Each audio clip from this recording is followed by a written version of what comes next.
Special ang araw na ito kasi pag-usapan natin ang nakakasira sa samahan, sa relasyon, sa church, maging sa ating personalidad. Okay. Ito ay natatagpuan sa James 3. Yung James 3 kasi finokus niya talaga about the tongue. The whole chapter of chapter 3 is about tongue. Why? It's very important. Kasi ngayon sa pagtitipon, alam niyo sa pagtitipon, hindi talaga mawawala yung mangayan, siraan, pataasan. Even Jesus Christ, wala pang church, nagpapataasan na sila, nagpapayabang na sila. How much more na may church na? Hindi lang naman sa church, lahat ng pagtitipon talaga. Kaya ang politika natin ang gulo-gulo. Gulo. Mas inuuna ang sarili bago ang bayan. So, meron na kayo gustong panoorin na drama na makatotohanan. Subaybayan nyo ang mga kabanata, no? Sa ating politika. Ang ganda eh. Ang ganda. Okay. May hindi naman kayo sa pelikula na mayroong kontrabida at bida. Ngayon, ito ay natural script. Natural script ang nangyayari, no? Natural script. May ano na nga, may action na yun, no? At bahala kayo kung sino ka. Kaya nalaos yung mga telenovela eh. Kasi ang telenovela natin ngayon ay talagang natural action, natural drama. Puri ng Panginoon. So sa chapter 3, napaka-importante ng salita. Now, through the Word of God, yun mo salita ng Diyos, ito ang lumikha. At ito rin ang nagka-curse. Ang salita niya lang, ha? May kapangyarihang lumikha at may kapangyarihang sumira. Ang nilikha niyang mabanal na tao nang makita niyang sinuway siya, nag-declare siya. Ito mangyayari sa iyo, ito. Nangyari na. Don't you know that power is transmitted to us? That word. Pero hindi para likha ng mga bagay-bagay sa Diyos lang yan. Pero dalawang bagay ang malilikha at masisira ng salita niyo. Relationship and personality. Even Jesus Christ, pinatotohanan niya na to. Basahin nga natin, ano? So, the Word has the power to build and to destroy. Sa atin naman ngayon, that power, you have that power to build and destroy. Dalawa, the relationship and personality. Hindi lamang personality ng sinisira nyo. Alam nyo ba, bawat salita na kasiraan sa kapwa nyo, ay kayo rin yun. Kayo rin yun. Kung itong tao to, sinasabi niya, hindi magbayad ng utang. Darating yung panahon, hindi kayo magiging marunong kayo. Hindi marunong, mangyari din sa inyo yun, hindi kayo makabayad ng utang. Whatever you say to your sa kapwa mo, mangyayari sa iyo. Because of that power. Parang nagsasabog kayo ng mga biyaya. Kasama kayo doon. Sa salita nyo, sumasabog yun. Hindi lamang para sa inyong kaaway, maging sa inyong sarili. Kaya anumang sabihin nyo sa kapwa nyo, mangyayari din sa inyo. Kaya ingat kayo because He has the power to build or to destroy the relationship and personality. Kaya kung mahal nyo ang inyong sarili, magsalita kayo maganda sa kapwa nyo. Dahil as long as you say anything sa inyong kapwa na hindi magaganda, mangyayari din sa inyo yan. Hindi kayo exempted. Kaya ingat kayo sa mga sinasabi sa inyong mga kapwa. Kasama na yung magulang, biyenan, kamag-anak, lahat na yung churchmate natin. Alam ko nangyari, alam niyo, papatotoo niyo, ano man sabihin niyo sa kapwa niyo, mangyayari din sa inyo. Kaya itigil niyo na. Because ito, finokus niya. Finokus niya yan. The whole chapter of 3 is about the word, the tongue. Now, there are two topics dyan. Dalawa. Tongue and wisdom. Kasi ang wisdom, ang bawat sinasabi natin, galing talaga yun sa puso natin. And the heart is the seat of our wisdom. Ano man sabihin nyo, sabi ni Jesus, ay nanggagaling sa puso. Kaya sabi dito, kayo ba'y marunong, kayo ba'y may kaalaman. Ibig sabihin, ingatan nyo ang inyong dila doon sa pangalawang topic. Kasi lahat ng mga sinasabi nyo nakakasira, galing sa puso nyo yan. At lahat ng akala nyo tama ang sinasabi nyo, meron pang nagsabi sa akin nag-quote pa ng verse, pero sa puso niya ang pangit. Gusto niya akong saktan. Hidden love is better than, open rebuke is better than secret love. Tama naman. Pero sinabihan niya ako masasakit na hindi naman totoo. Why? Ba't niya sabihin? Gusto niya akong saktan? Yun ang purpose. The heart. Basahin ka muna. Even Jesus Christ, bago man sabihin ito ni James, doon sa Matthew, no? Doon sa Matthew 15, 11 to 16, kasi sabi ng mga disipulo, masama yan. Kasalanan yan. Ba't kayo gumagawa ng ganyan? Kinakain yun, hindi nagugas ng kamay. And then, sabi ni Jesus, hindi yan nakakasira sa inyong pananampalataya o sa inyong personality o sa inyong pagtingin sa inyo ng Diyos. Hindi kayo nagiging masama sa Kanya. Okay. Sabi ni Jesus Christ sa 16 na tayo, basahin natin. Verse 16. Pakibasa nga Matthew verse 16. Are you still Jordan? Jesus asked them. Sige, tuloy niyo. Hanggang 20 yan eh. Ngayon, in-explain niya. Ang nakasira talaga sa inyo sa mata ng Diyos, hindi naman yung yung panlabas na nilalagay niyo sa katawan niyo. Hindi. Yun ang gagaling sa dila niyo. Nanggagaling sa inyo. Kasi bawat sinasabi niyo, galing sa puso niyo. At yun nakakasama sa mata ng Diyos. Sige. Okay. Sa 17. Don't you see that whatever enters the mouth goes into the stomach and then out of the body? Okay. 18. Verse 18. But the thing that comes out of the person's mouth, yung salita nyo talaga,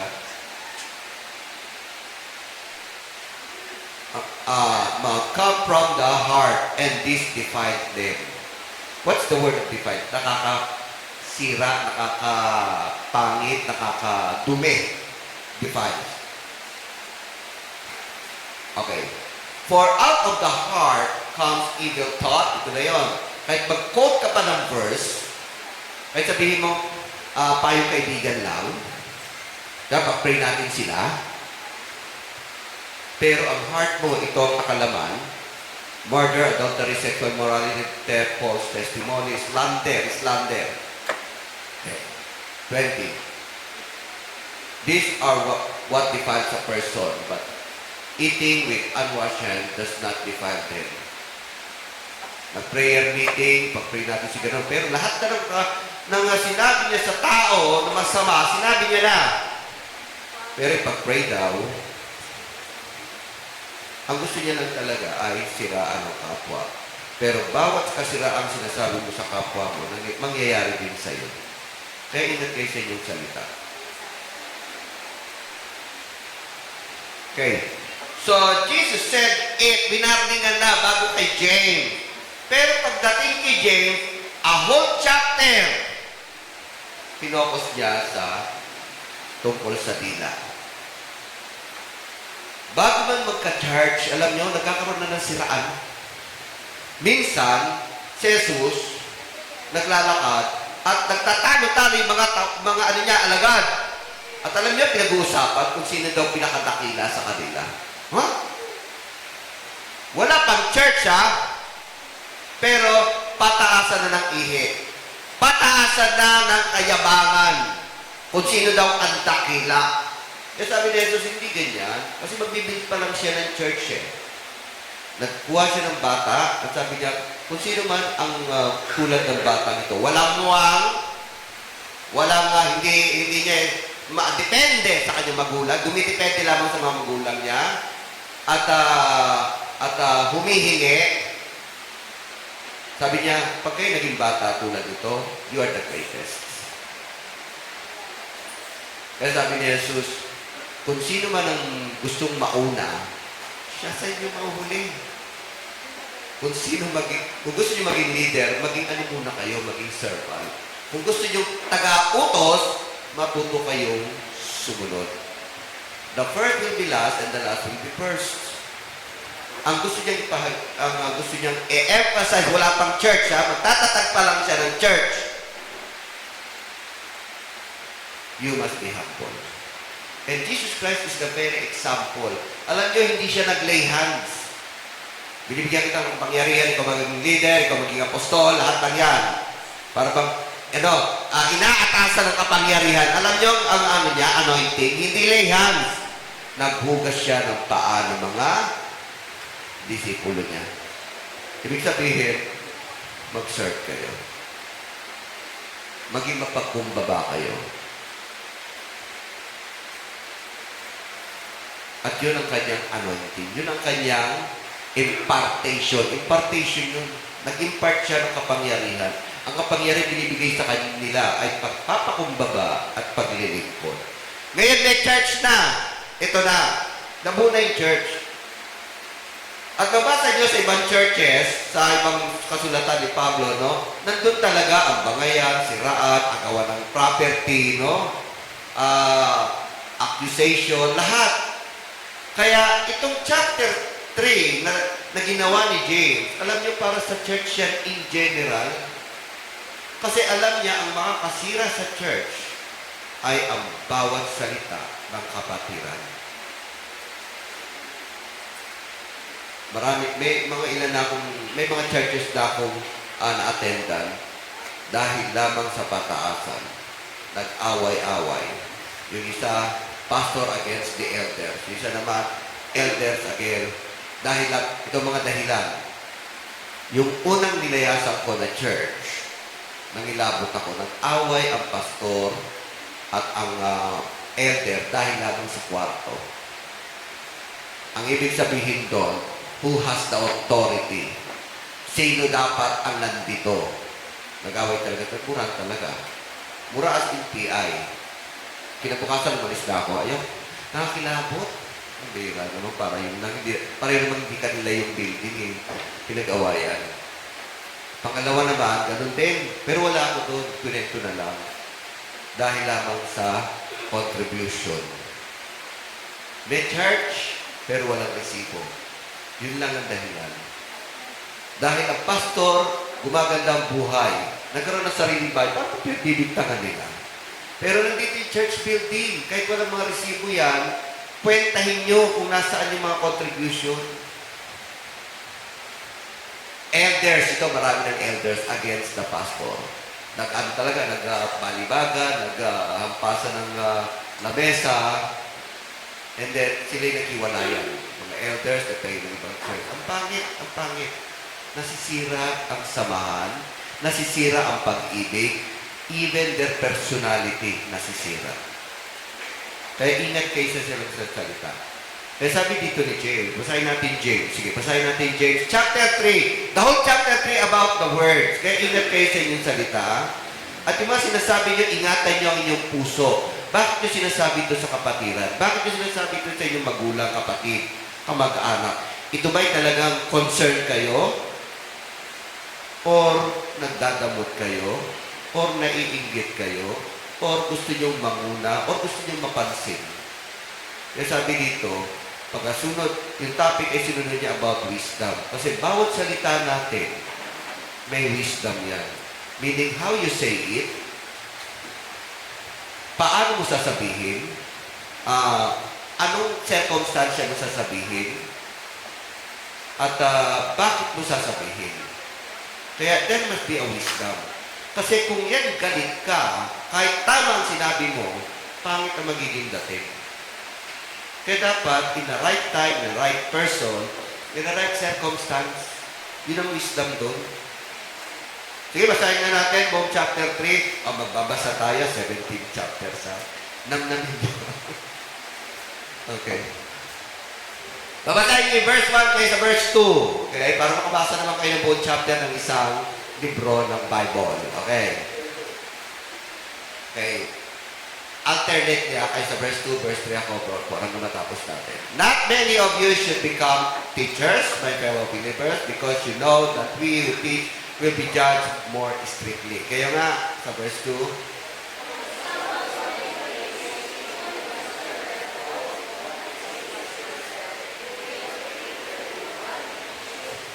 okay, sa 3, when we put bits into the mouth of horses to make them obey us, we can turn the whole animal. Kaya sa 5, 4.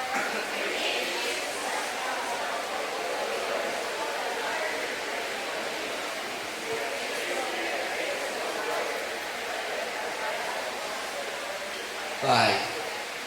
Likewise, the tongue, yung salita nyo, hindi naman talaga panlasa pa nga yan eh, no? Pero ibig sabihin, yung sinasabi nyo, delikado. Okay. The tongue is a small part of the body, but it makes great boasts. Consider what a great forest is set on fire by a small spark. Kaya, sa 7. Sa 6.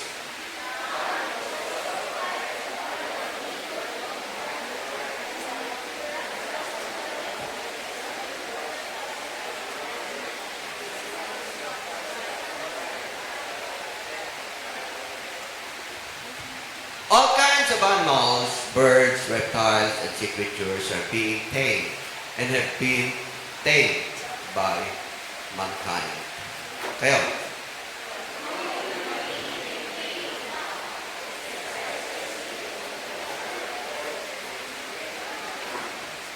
with the tongue we praise our Lord and Father, and we curse human beings who have been made God's likeness. Kaya, 10.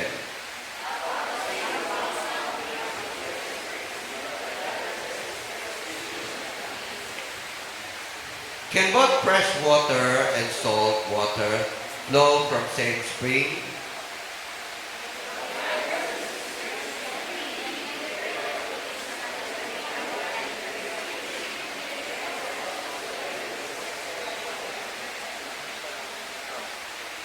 Now, dito muna tayo. Sabi niya, sa isang balong di pwedeng alat at tabang. Ito tinutukoy niya yung puso natin. Be careful with your balong, with your well. Anong talaga nasa puso nyo? Kayo ba'y puno ng inggit? Kayo ba'y puno ng sama ng loob? Kayo ba'y puno ng sakit? Alam nyo, kahit kayo mag-Bible study, kahit na kayo magpayo ng mga ganda, payo kaibigan ng papareha. Pero ang lalabas naman, kahit ano yan, basta't meron kayo sama ng loob, yung pala lahat ng payo mo para kasalaan niya, para mauusan mo siya, no? Hindi pwede. Kailangan ang gagaling sa puso nyo. Kayo ba'y nilapat lamang sa kapwa, magsasalita sa kapwa para dahil lamang ikaw ay nalamangan, dahil lamang ikaw ay nasaktan? Be careful with your well. Ito yung sinasabi rito. Hindi pwedeng magpalong yan. Ngayon, kung may sama ka pa ng loob, better na huwag ka na munang magsalita, ipag-pray mo muna. And that comes in here, wisdom. Kaya dito, sinasabi niya, may karunungan. Now, the wisdom na hinihingi dito, para sa lahat nagsasabihin nyo, hindi galing sa masamang motibo, masamang puso. Kasi hindi pwede magsalita kayo ng mabubuti, pero ang sama naman pala ng inyong nasa kalooban. Kaya this time, the next topic about wisdom, he was talking about the well. The well.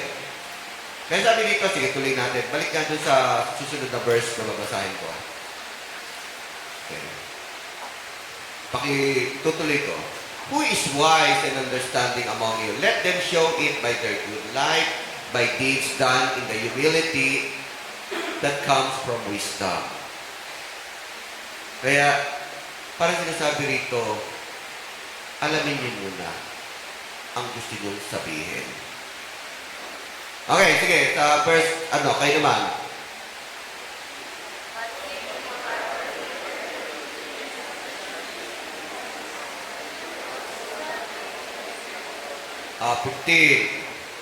Such wisdom does not come down from heaven, but is earthly, unspiritual, demonic. Okay, oh.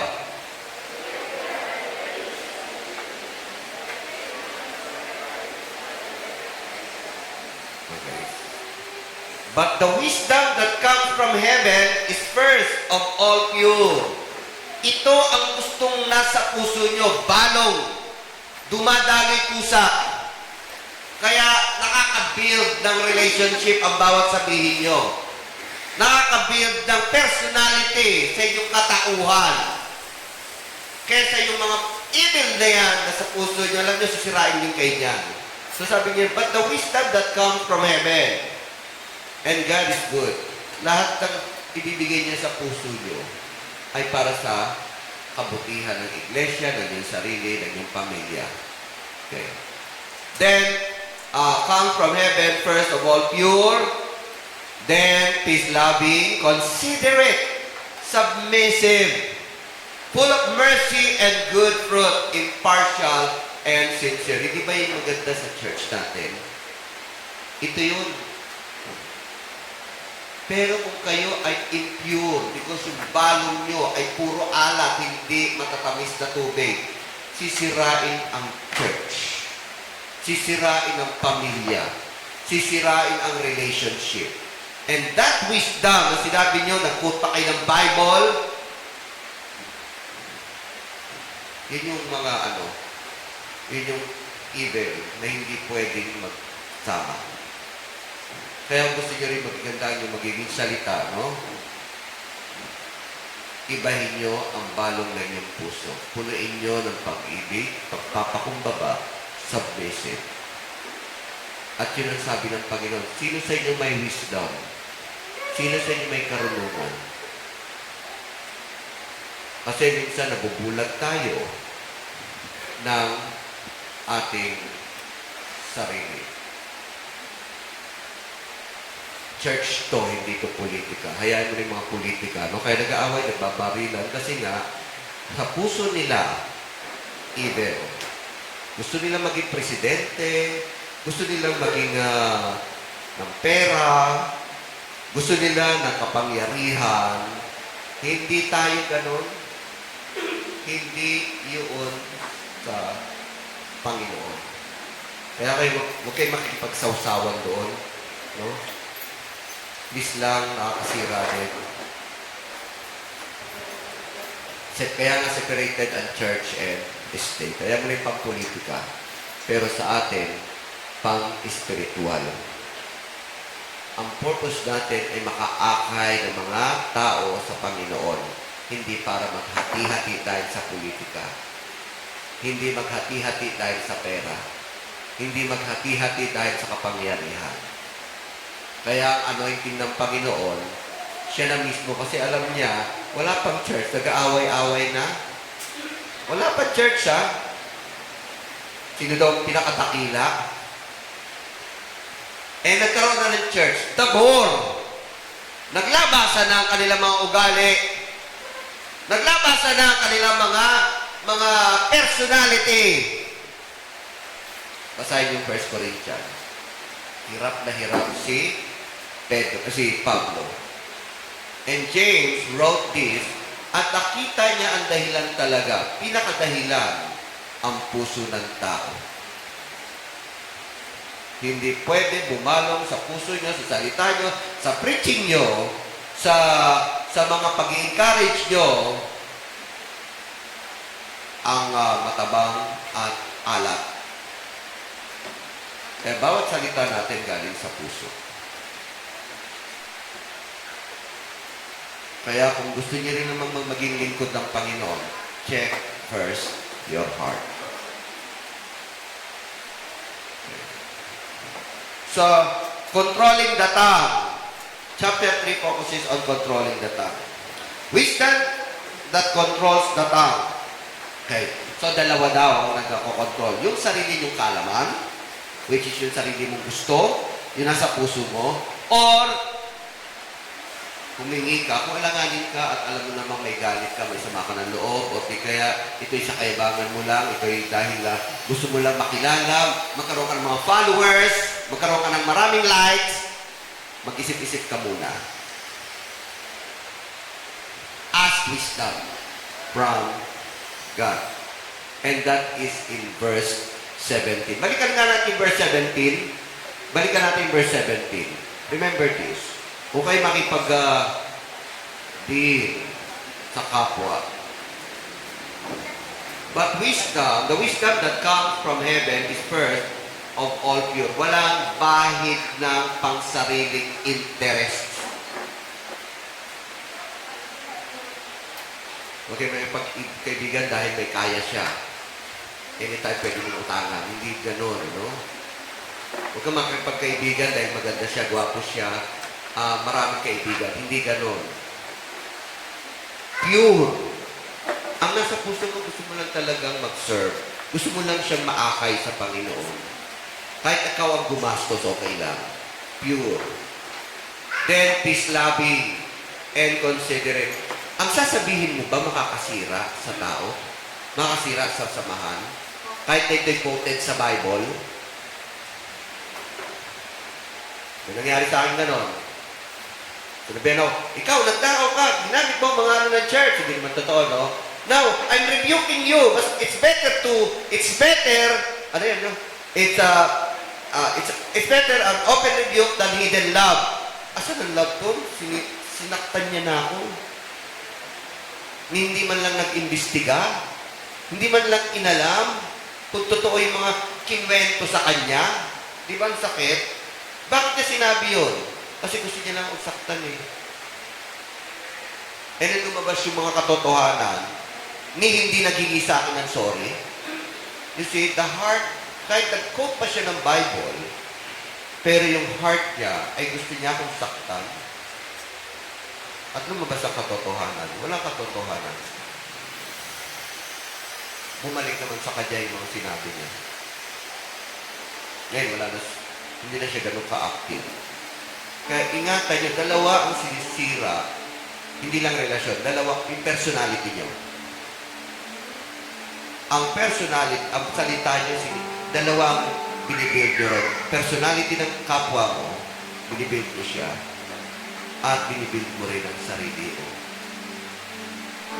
Sa bawat salita niyo, nakikilala kayo kung sino kayo. Kaya ingat. Submissive, full of mercy and good fruit. Kailangan magpakumbaba. Remember, if you want to follow Jesus, serve Him. Take your cross and follow Him. And good fruit. Impartial and sincere. Maging sincere kayo. Sa inyong dealing, sa inyong kapwa, sa inyong, maging sa inyong sarili. Tanungin nyo, kaya nga, hindi pwede daw bumanong ang dalawang klaseng tubig. Hindi pwede, ang tinutukoy niya rin pagsasalita niya, ha? Hindi pwede ang alat at ang tabang. So, check your heart. Kayo ba'y puno ng alat? Hindi sama ng loob, inggit, no? Self-pity. Palitan niyo yan ng nakakainom, nakaka-satisfy ng kaluluwa. At kapag ang puso nyo, ang balong ng inyong puso ay puno ng nakakagaling na tubig, ang dali niyong magsalita ng encouragement. Ang dali, at maging ikaw, nabibuild ang iyong personality, nabibuild ang iyong relasyon sa Diyos, nabibuild ang iyong ang tingin sa iyo ng mga tao. Now, our wisdom is prayer. Ang talagang wisdom ng tao, panalangin. Tayo lahat magsitayo. Manalangin kayo. Bago kayo sumampulat ng galit, bago kayo magsalita, bago kayo tumulong. Pakilagay nga, wisdom, prayer is wisdom. Kaya nga, in everything you do, you pray. Baka kasi may masabi kayo hindi tama. At yan sa pakilagay nga, prayer is wisdom. Yan. Thank you. Makinig naman kayo dyan. Parang nagkikwentuhan lang kayo.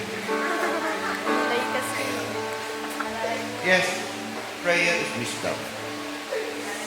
Yan ang pinakatumbok ng Panginoon Diyos. Yan, sumulat. Humingi kayo, manalangin kayo. Bago kayo makipag-usap. Bago kayo makipag-deal. Bago mo ipahayag ang sasabihin mo sa tao. You pray. And God will give you wisdom. God will search your heart. God will put words from you na nakaka-encourage, na nakaka-bless, hindi nakakasama ng loob. Panginoon, salamat. Lord, you build the church, oh God. You build this church. You take care of this church. You take care of our relationship. You take care, Lord God, ang aming personality sa inyo at sa kapwa namin. Kaya nga, Lord, we ask your wisdom. In everything we do, we pray first. We ask your wisdom. Pagpalain niyo bawat isa, Panginoon. Sila, Panginoon, naharap, Lord God, sa kanilang trabaho. Sila naharap sa kanilang ministry. Sila, Lord God, na nasa pamilya, Panginoon. Sa kanilang araw-araw na buhay. Give them wisdom. And always remind them to pray and ask wisdom from you. To build, not to destroy relationship and personality. To make, Lord God, everything, Lord God, lahat, Panginoon, pamilya, church, kamag-anak, sa trabaho, ito, Lord God, ang magpapatibay sa kanila, Panginoon. Sa ngalan ni Jesus. Amen. God bless you.